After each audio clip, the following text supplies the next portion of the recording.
like I just lost all my fucking subs, or if not at least half of them. Just kidding, boys, but yeah, that is rage. And that's what we're going to talk about today. A message has been received. So once my wife's done checking her messages that has just been received, I'm going to tell you that no, I am not affiliated with Rage, and they don't pay me. They haven't asked me to do this. I'm just doing this because those are the Broadheads I use and I like them, and I'm going to talk about them today. My current setup, as you guys seen in my previous videos, was these, the Rage 2-blade setup. These are the original Rages, gray design. This is actually one that I've had a kill with. I killed last year's doe with this, which was my first one. Kind of keep it as a trophy because there's no rack to trophy with, so I'm going to put this with a picture of the doe and a plaque. But yeah, I love Rage Broadheads. I'm one of those guys that I'm not going to sit here and knock people's Broadheads and stuff like that. Sorry about my dog, guys. He's a whiny little one-eyed monster. Yeah, I'm not one to talk shit about Broadheads. As far as I'm concerned, I don't care what Broadhead you have on the end of the arrow. I'm not going to let you shoot me with it, and that should tell you something. Like, they're going to do damage. The fact is just some are better than others. You got those Broadheads that are out there they're designed to grab your money because we're hunters and we're suckers for stuff like that. And you got, Rage and others, the competitors that are out there that are designed to actually kill shit. Things like turkey and stuff, though, you can pretty much go and get any Broadhead as long as it's flying straight for the length you're shooting it, and you can kill a turkey with it. With the Rage and turkey hunting, I recommend a lower poundage. Today's bows are so fast that, yeah, my PSE Stinger 3G, it's only souped up as far as a stabilizer and a new sight on it, an upgraded sight. It's not shooting any faster than what I bought it at, and it's 317 feet per second. These things go through those turkeys so fast, they don't open up until they hit the ground pretty much, right? So if you have a lower poundage bow, well, my bow, you can set the poundage, it's at 63 pounds right now, and they blow through turkey without opening up. If you lower your poundage down to about 45, or right just at the cradle of the specs, yeah, I've taken lots of turkey with these Rages, had full, deployment of my blades, everything. It's just the one time I forgot to lower my poundage for deer or turkey season. That's when, and I knew right away that's what it was, So this video is going to be about why I switched to the Rage hypodermics. It's not really a big deal. I'm still going to use these, but for turkeys and coyotes and stuff. But these new hypodermics I'm going to use for deer, and I'm going to explain why. So hang tight. I'm going to put the camera up here, facing down onto here, and I'll get right back to you guys. So hang tight. Alright guys, I'm back. Thanks for sticking around.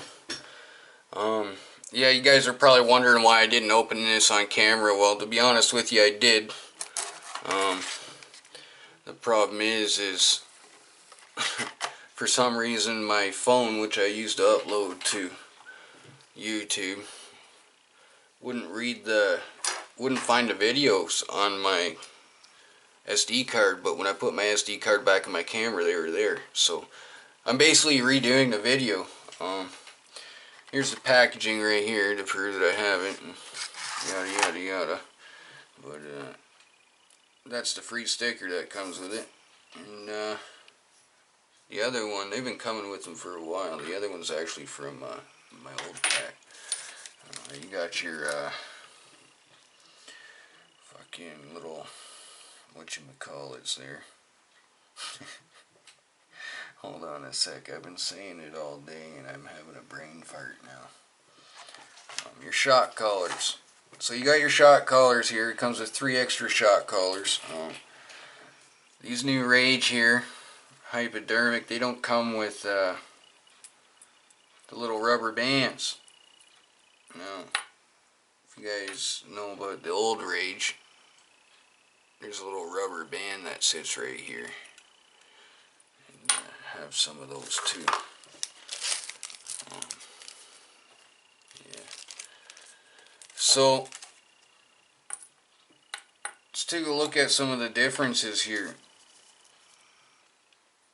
This is the new hypodermic, and this is the older original style here. They're both 2-inch cuts. Right away you see a lot of differences. The hypodermic has barely any surface area to it, so it should fly just like a field point, if not better. Then of course here you can see all the surface area that the original Rage has. I really like this new design. It seems to me that they took all of the faults and everything that everyone complained about and got rid of them. Like one thing I wasn't really too big on was this forward blade, cutting blade, the initial contact blade here on the front of the ferrule. That's all cool and fine and dandy, and you can replace it and all, but to me it was just one more thing to screw around with. You know, like, don't get me wrong, guys. I've already said I love these Rage. I've made a lot of kills with these. Well, a lot of turkey kills anyways, and 1 deer kill. This is the one I got my doe with last year, so we'll use it, I guess. But as you can see, I had full deployment. I still got some blood and guts and fur and everything stuck in there, and this thing stuck into the ground after it went through. And the ground where I hunt's an old gravel pit, so there's a lot of stones in there. And you can see, you know, the blades are just ugly, you know, they're not all chipped up and everything and yada yada yada. But, you know, it's still razor sharp too. I'd use that again on a deer. But, you know, let's get to the biggest reason why I upgraded the hypodermic. You guys want to honestly know what that is? It's because I was shooting these, what, 2 or 3 years in a row, Kelly? 2 years in a row. I replaced the blades on them this year, and, you know, yeah. All brand new blades, but, you know, made a few misses, so instead of, you know, I like to buy the replacement blades, and I couldn't find them anywhere anymore.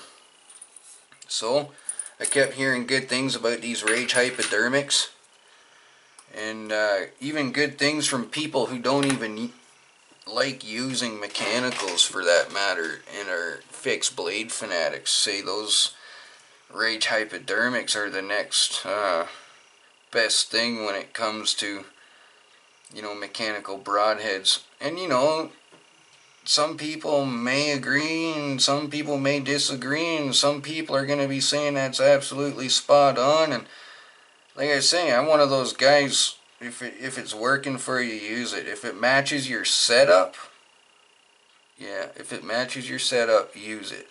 Okay? I really like these things. There's a lot of differences, like even the packaging here.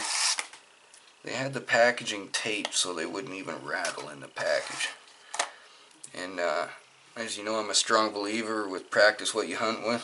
It came with one of these little practice heads. And you know what? It's the exact same ferrule and everything that the real Broadhead is. The only difference is it's got undeployable practice blades, I guess you'd call it, in them.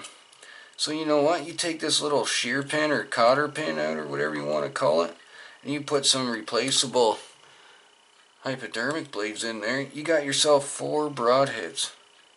You see what I'm saying? You got your extra shot collar for it right there. You know? I think that's the cat's ass. But, anyways, back to the forward cutting blade. They got rid of that. It's a solid ferrule design. You know? That should be cutting bone, no problem. You know, this one went through both sides of the rib cage of the deer I shot and cut through two ribs on each side. So, like the inside of each rib, cut it in half. So, you know, these should do the same, if not better. Fit on the arrow nice. The shot collars, you can use them to center the blades to your arrow, which means your offset or your off color vein, your blood vein or whatever you want to call it, you can match your blades to be in line with that blood vein, which means chances are you're going to shoot between ribs, right? Now you get all those guys, and I know I'm going to hear the comments now, oh, you don't get penetration, the blades get dull by the time it gets through the first set of fur on the way to the inside. But let me tell you something, man. Every single person I've ever heard bitch about that in one of their videos is all shooting at deer that are 70 plus yards away. Okay, I'll be a little more fair. 55 yards plus. And you know what? I don't care if you're shooting a 70-pound bow or this or that. You're not going to have the foot-pounds you need to blow through any shoulder at 55 or more yards, let alone, you know, with top-of-the-line broadhead. Like, come on now, man. You shouldn't even be aiming for the shoulder. You got to aim behind the shoulder. And then once you're in the inside anyways, fuck, you don't even need a broadhead. You can poke those fucking lungs up and the heart up with a stick, for crying out loud. I don't get it. You know, there's other good broadheads out there that have good designs that, you know, don't open up until they get on the inside. But let me tell you something, man. You make that shot at 60 yards and you don't get a pass through, dude.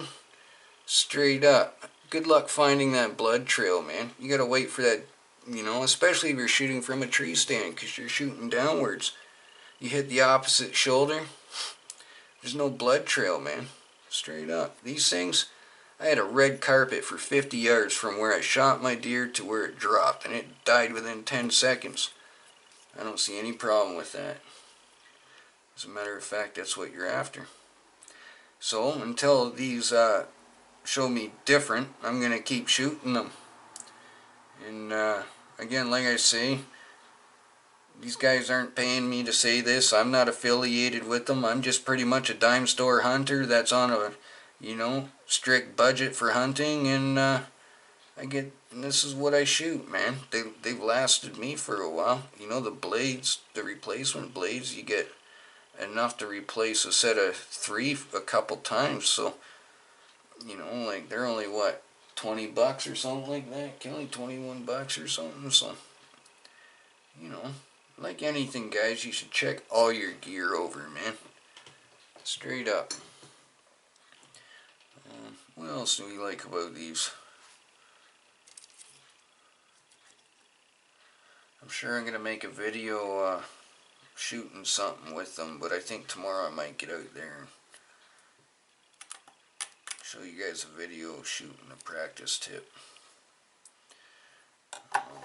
To put them on, you got one here. You're going to want to not screw it on all the way. And be careful, because these are sharp. Don't listen to those haters out there, man. On the back here, you're going to notice that it says center arrow to, or center blade to the arrow or something like that. There's a little arrow on the top of these. And if you put that arrow on your blades, when you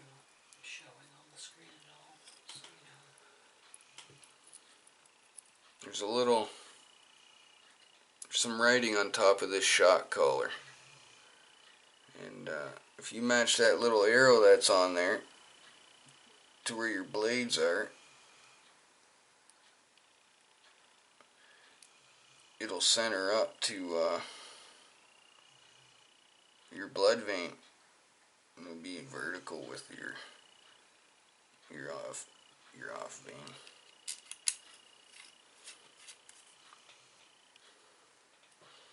That's all you have to do.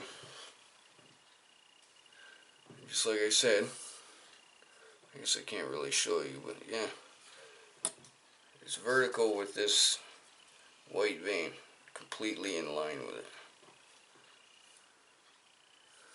But, tomorrow I'll show you guys that. That's how you do it, man. You want to shoot in between ribs with those things. Line them up with those shot collars. That's what they're for. Right. So again, your blades, close them up.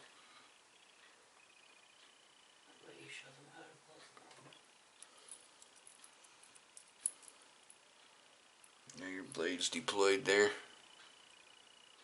Close them up like this.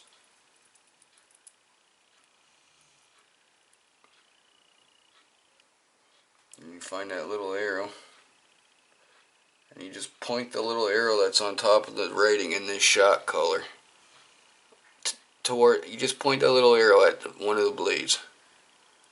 Then what's gonna happen when you screw this on to your arrow is it's gonna line up your blades, like I said, with the white or off color vein that you guys have. And I shoot a Whisker biscuit, so that matters to me.